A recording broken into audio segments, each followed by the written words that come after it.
What's up YouTube?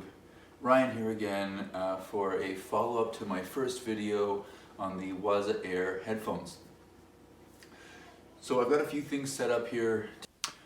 Alright, so I had to stop that video because it kind of disappointed me. I was expecting a really, cool, natural first reaction to those headphones. And to be honest, I don't know, I didn't really feel it. I didn't really have that experience, which kind of redirected me back to the Katana Air, which kind of made me think.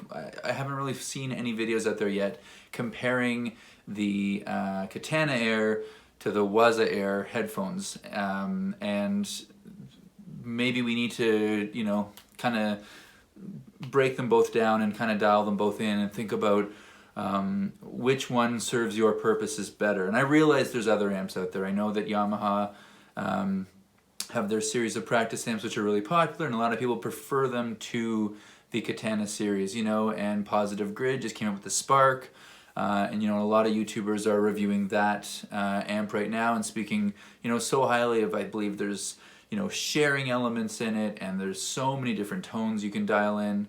And I would say probably that's the thing that's missing in the whole Boss, Katana or Waza series, is that there isn't that connection piece where the public or their customers are able to share tones. That would be a really, really dynamic piece to add, where I dial in this tone that sounds just like John Mayer track or something, and I've got that really classic John Mayer bluesy, Strat or now PRS Silver Sky tone, and I could share that, and that's the piece that's probably missing right now.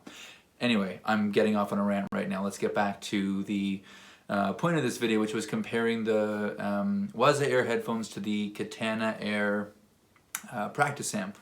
I'm a little bit too close right now. I want to get back a bit to figure this out, so let's look at some of those comparison pieces right now. Okay, so we've got the Katana Air, we've got the Waza Air, and both in this comparison have a lot of similarities. Obviously, when you're comparing two products from the same company, you're gonna get that comparison piece where there's just gonna be some overlap. As we can see on the list here, things like Bluetooth, things like the tones, the wireless capabilities, all of these aspects of each of these products is the same. So how do they differ? And that's the point that I really, really want to focus on in this video, because this is where you can determine which one is a better fit for you. Alright, so let's start with charging. Seemingly pretty simple, pretty straightforward, and you would think that these cancel each other out, but I think they're actually quite different in this area. With the Katana Air, you have just the transmitter. That's the only thing that needs to be charged. You've got, I shouldn't say that actually. With the Katana Air, you may end up having AA batteries if you're going to be really using it on the move, outside, around your house, or around your apartment, whatever. I'm kind of viewing the Katana Air as a little bit more of a stationary item in your space. But if we're focusing just on the transmitter for a moment, 5-hour battery life, and you just simply plug this right in to the Katana Air practice amp, right into the unit, super simple. I think it's about a 3-hour charge time. I just typically, once it's turning yellow, you've got green, you've got yellow, you've got red, which are little indicators of how far your battery life is coming along. Once we're going to yellow, or if we see red, throw it in the charger for an overnight. I don't even really think about it, and that's it. With the Waza Airs, you still have this unit, which is still your 12 hours, but it doesn't charge by plugging it into the headphones like I really hoped it would. It charges by mini USB or whatever it's called, the small cable. So you've got to kind of fumble to plug it in, as well as the headphones, which have a 5-hour battery life. So every 5 hours you have to charge those headphones.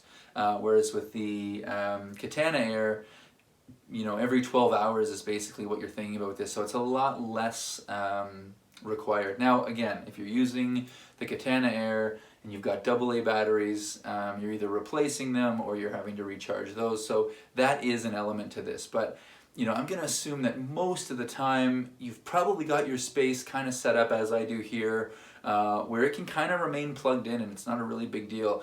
And I can still move around the room. I've got my wireless. I'm free to move around the room with my electric guitar if I'm practicing or whatever. The freedom's still there. Obviously, it's just a little bit of a different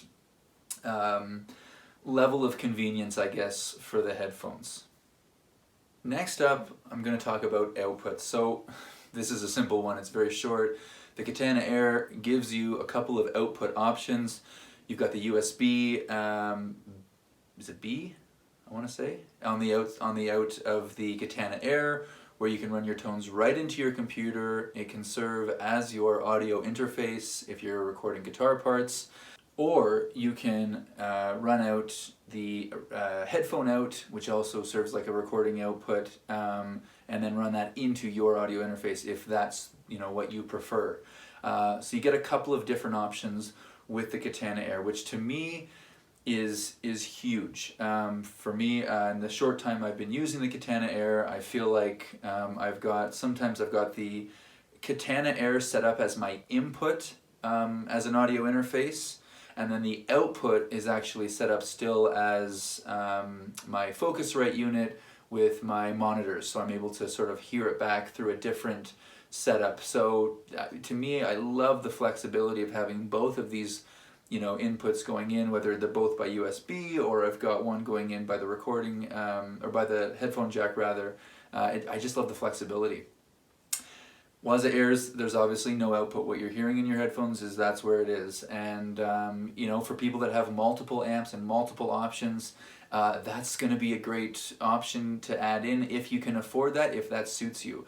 Me personally, it's just not an option right now. You know, financially, things are a little tight. Obviously, we've got this COVID thing going on right now. You got to be a little bit careful with your spending. And for me, I'm looking for like the most bang for my buck when I'm going to buy something like this. Yeah, price, again, pretty simple on both. It's the same price, they're the exact same. And again, that's to me where, you know, it's going to depend on what your needs are out of it. If you love the idea of this super portable, super small, like throw it in your suitcase or your backpack, you know, for when you're on the road gigging or traveling, you know, that piece may serve you better. I actually picked up my Katana Air secondhand.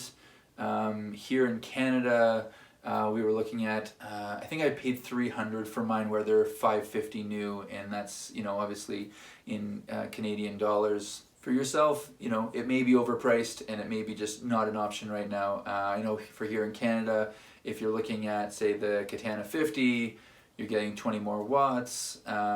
Maybe that gives you the opportunity to gig a little bit with that unit.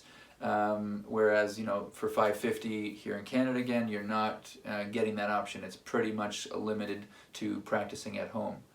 I think another category should be convenience. Now, this is where the Waza Air will win. The fact that these can serve you as a pair of Bluetooth headphones, you know, if you're taking a train or a bus to and from work, and they can serve you in that way as well. You know, I did think the sound was really good. I didn't think it was, you know, life-altering sound coming through these headphones, but they're very good Bluetooth headphones, and they it allows you to, you know, tick an additional box for what they're doing for you. You know, whereas the Katana Air gets to be your Bluetooth speaker, you know, if you're taking it to the park or going to the beach, it can be that thing for you as well. So obviously you can see very easily where each of these are taking you. They're going down different roads, and it depends what you need.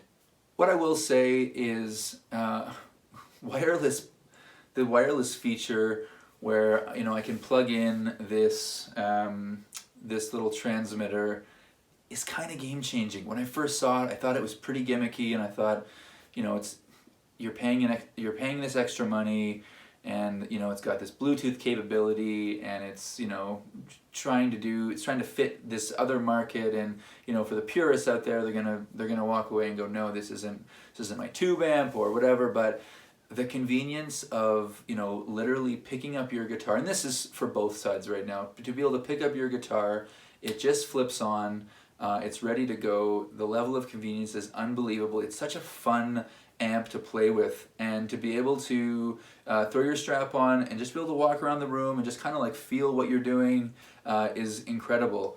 I've found the Bluetooth connectivity on both units, both the Waza Air and the Katana, to be really good. It's a quick couple of buttons through the app, which, you know, as I mentioned earlier, is basically identical. There's no advantage to one or the other, but they pair quickly. I find the transmitter is really good.